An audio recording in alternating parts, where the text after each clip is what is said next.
Assalamualaikum my dear students. I hope all of you are good and safe at your home. Today we will discuss the next topic of chapter number 3, that is kinetic molecular theory of gas.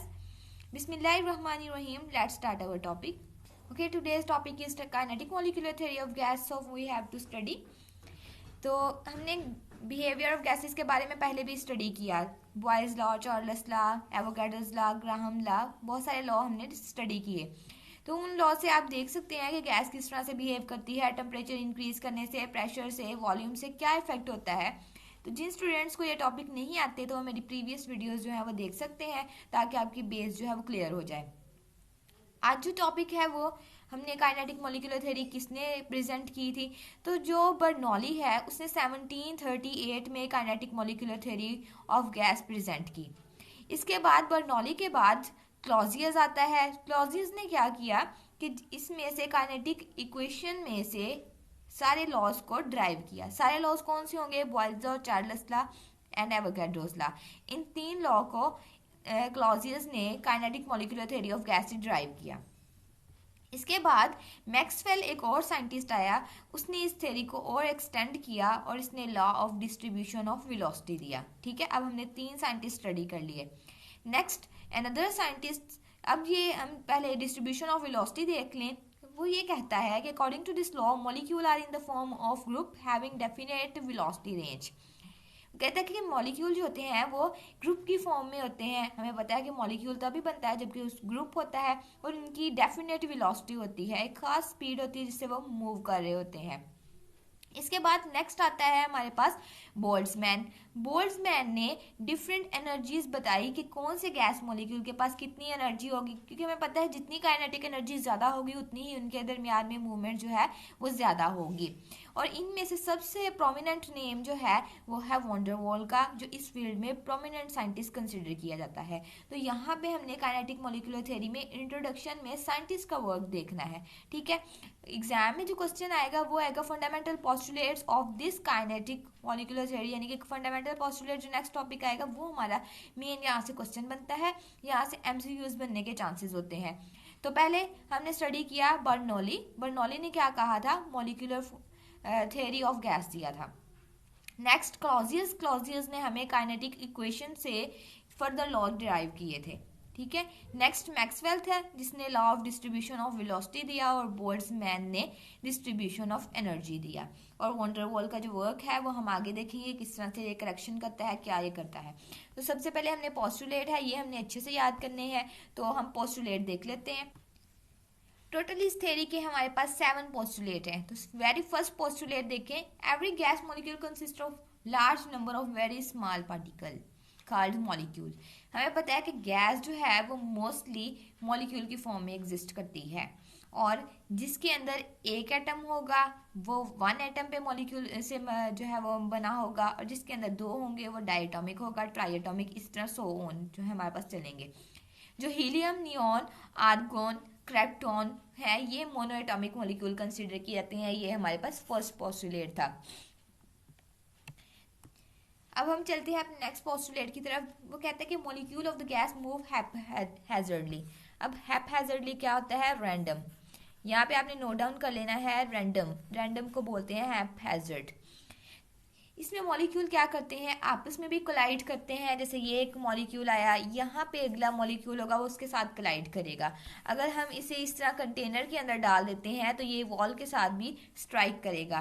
तो ये क्या करते हैं? Molecule randomly एक दूसरे के साथ move करते हैं, आपस में भी एक दूसरे के साथ कोलाइड करते हैं और एट द एंड वॉल जो है उसके साथ भी कोलाइड करते हैं। अब कोलिजन हो गया। कोलिजन के बाद हमारे पास कोलिजन होता किस तरह से है? इनका कोलिजन कहते हैं टकराने को। तो अब इनका जो कोलिजन है वो होता है इलास्टिक। ठीक है, परफेक्टली इलास्टिक। ऐसा कोलिजन जिसके अंदर एनर्जी चेंज ना हो उसे हम परफेक्टली इलास्टिक कोलिजन बोलते हैं। तो यहाँ पे आपने लिख लेना है नो एनर्जी चेंज। ओके, जब हम यहाँ पे राइट करते हैं तो इतना नीट नहीं लिखा जाता, आपने क्लीन से जो है क्लीन के लिए लिख लेना। अगर राइटिंग मेरी अच्छी नहीं लग रही है तो प्लीज सॉरी। नेक्स्ट हमने देखना है कि ये जो मॉलिक्यूल हैं वो वाइडली सेपरेटेड होते हैं। फर्स्ट चैप्टर में हमने मोलर वॉल्यूम के टॉपिक में देखा था कि मॉलिक्यूल के दरमियान में बहुत ज़्यादा डिस्टेंस होता है। जैसे ये मैं गैस का मॉलिक्यूल बनाती हूँ, तो जितना इसका डायामीटर होगा उससे 300 टाइम्स जो है इसके दरमियान में डिस्टेंस ज़्यादा होगा। तो आप देखिए कितना ज़्यादा इसके अंदर डिस्टेंस पाया जाता है। अब देखिए मॉलिक्यूल, एक यहाँ पे मॉलिक्यूल सपोज पड़ा हुआ है, दूसरा जो है वो यहाँ ऊपर कोने में पड़ा है। तो आप देखिए इनके दरमियान में डिस्टेंस कितना ज़्यादा है। जब डिस्टेंस इतना ज़्यादा होगा, ये इतना सारा वाइड डिस्टेंस है, तो इनके दरमियान में फोर्स ऑफ अट्रैक्शन जो है वो बहुत कम होती है। और अगर हम गैस का एक्चुअल वॉल्यूम देखें तो वो कहते हैं कि निग्लिजिबल ही होता है, कि आप उसके टोटल वॉल्यूम के साथ कंसीडर करें। जैसे ये देखें, हम लेते हैं गैस, इस कंटेनर में आपने गैस ले ली, ठीक है, ये गैस हमारे पास इसके अंदर आ गई। इसमें से तकरीबन इतना सा पोर्शन, ये जो मैंने इंडिकेट किया ये वाला पोर्शन, ये इसका वॉल्यूम होता है। अब पूरे कंटेनर और इसको कंपेयर करके देखें तो उसके सामने तो बहुत कम लग रहा है, इसलिए कहते हैं कि जो गैस का वॉल्यूम है वो एक्चुअल वॉल्यूम के सामने रख के देखा जाए तो वो हमें निग्लिजिबल लगता है। नेक्स्ट हमारे पास पॉइंट है द मोशन इम्पार्टेड। इम्पार्ट का मतलब है उन्हें दी गई है। अब मोशन जो ग्रेविटी की वजह से होती है वो इन गैस मॉलिक्यूल के दरमियान में बहुत कम होती है, यानी कि गैस जो है वो उसकी मोशन को इफेक्ट नहीं करता। नेक्स्ट हमारे पास पॉइंट है कि जो काइनेटिक एनर्जी होती है वो डायरेक्टली प्रोपोर्शनल है टेम्परेचर के। जितनी आप जो है टेम्परेचर इंक्रीज करते जाएंगे उतनी ही काइनेटिक एनर्जी इंक्रीज होती जाएगी। तो यहाँ पे आपने राइट करना है, तो यहाँ पे इस तरह से आपने राइट कर लेना है कि काइनेटिक एनर्जी डायरेक्टली प्रोपोर्शनल है टेम्परेचर के। जितना हम टेम्परेचर जो है वो इंक्रीज करते जाएंगे काइनेटिक एनर्जी उतनी ही इंक्रीज होती जाएगी। तो ये हमारे पास एक प्रेशर का एक्सप्रेशन आ गया है, आरजे क्लासेस ने हमें दिया। अब वो कहते हैं कि जो मॉलिक्यूल है, मैंने अभी पीछे भी डिस्कस किया कि मॉलिक्यूल आपस में भी कोलाइड करते हैं और कंटेनर की वॉल के साथ भी कोलाइड करते हैं। इन कोलिजन की वजह से ये क्या करते हैं, वॉल के ऊपर एक फोर्स एक्सर्ट करते हैं। जैसे यहाँ पे देखिए मैं एक कंटेनर ड्रॉ करती हूँ और इसके अंदर ये पार्टिकल्स हैं। अब इसके जो है ये दूसरा पार्टिकल था, इसने अपनी एनर्जी इसको ट्रांसफर कर दी। अब ये वाला मॉलिक्यूल सपोज इस वॉल पे स्ट्राइक करेगा, जरूरी नहीं कि ये वाला मॉलिक्यूल ट्रांसफर करे, ये वाला भी वॉल के साथ स्ट्राइक कर सकता है। तो अब जब ये वॉल के साथ स्ट्राइक करेगा तो एक फोर्स एक्सर्ट करेगा। क्या एक्सर्ट कर रहा है, ये एक फोर्स। अगर आप फोर्स को पर यूनिट एरिया पे कंसीडर कर लें, यानी कि आप यहाँ पे सपोज कोई एरिया जो है वो कंसीडर कर लेते हैं, तो force per unit area pressure के इक्वल होता है। अब काइनेटिक इक्वेशन है, आपने इसको अच्छे से याद करना है। मैं भी आपको जो है वो इसका एक्सप्रेशन करवाती हूँ कि इसको हमने किस तरह से कन्वर्ट करना है। तो पहले हम अंडरस्टैंड करते हैं काइनेटिक इक्वेशन को। PV is equal to 1/3 mc² bar is known as kinetic equation. अब यहाँ पे देखें कि जो P है वो प्रेशर है और V जो है वो वॉल्यूम है और M जो है वो मैस है 1 मोल ऑफ द गैस, और N कैपिटल N हम किसको इंडिकेट करता है, number of molecule of gas in the vessel. And यहाँ पे आपको एक ये चीज नजर आ रही है, ये है रूट मीन स्क्वायर वेलोसिटी या मीन स्क्वायर वेलोसिटी। अब मीन स्क्वायर वेलोसिटी क्या होती है, गैस है, gas different number of molecule से बनी हुई है। अब डिफरेंट मॉलिक्यूल हैं तो उनकी वेलोसिटी भी डिफरेंट होगी। जब डिफरेंट मॉलिक्यूल है उनकी वेलोसिटी डिफरेंट है, अब हम इनको कंपाइल करेंगे और उससे हम जो वेलोसिटी बनाएंगे उसे हम कहेंगे मीन स्क्वायर वेलोसिटी। जब हमने मीन स्क्वायर वेलोसिटी निकालनी है तो हमने क्या करना है, डिफरेंट मॉलिक्यूल की जो जो वेलोसिटी है उनको हमने प्लस कर देना है। जैसे मॉलिक्यूल नंबर 1 था उसकी वेलोसिटी N1 था मॉलिक्यूल, तो उसकी वेलोसिटी C1 थी। N2 था तो उसकी वेलोसिटी C2 थी। अब हमने सबको क्या किया, प्लस कर लिया वेलोसिटीज को यहाँ पे, और यहाँ पे नंबर ऑफ मॉलिक्यूल्स को प्लस कर लिया। प्लस करने के बाद हमने सपोज किया कि टोटल नंबर ऑफ मॉलिक्यूल्स क्या है, कैपिटल N से इंडिकेट कर देंगे। तो ये हमारे पास क्या बन जाएगी, मीन स्क्वायर वेलोसिटी जिसे हम एवरेज बोलते हैं। फिर हमने यहाँ पे क्या ले लेना है, अंडर रूट, और यहाँ पे ये देखिए ये लिखा हुआ है RMS। ये RMS का मतलब है रूट मीन स्क्वायर वेलोसिटी।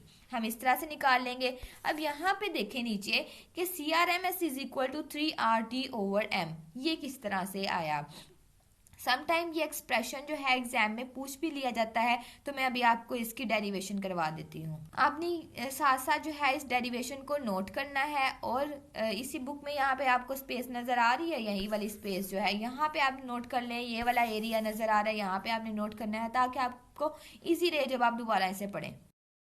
अब हम एक्सप्रेशन कर लेते हैं, PV is equal to 1/3 mNc² bar. ये हमारे पास है काइनेटिक इक्वेशन।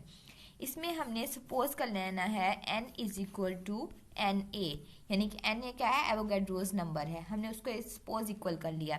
इसकी वैल्यू हम इसमें इक्वेशन में पुट कर देंगे, P V is equal to 1/3 mNA/c² bar. इसके बाद हम क्या करेंगे, m हमें पता है कि mNA इज इक्वल है capital M, it means that one is mass and this one capital 1 is molar mass।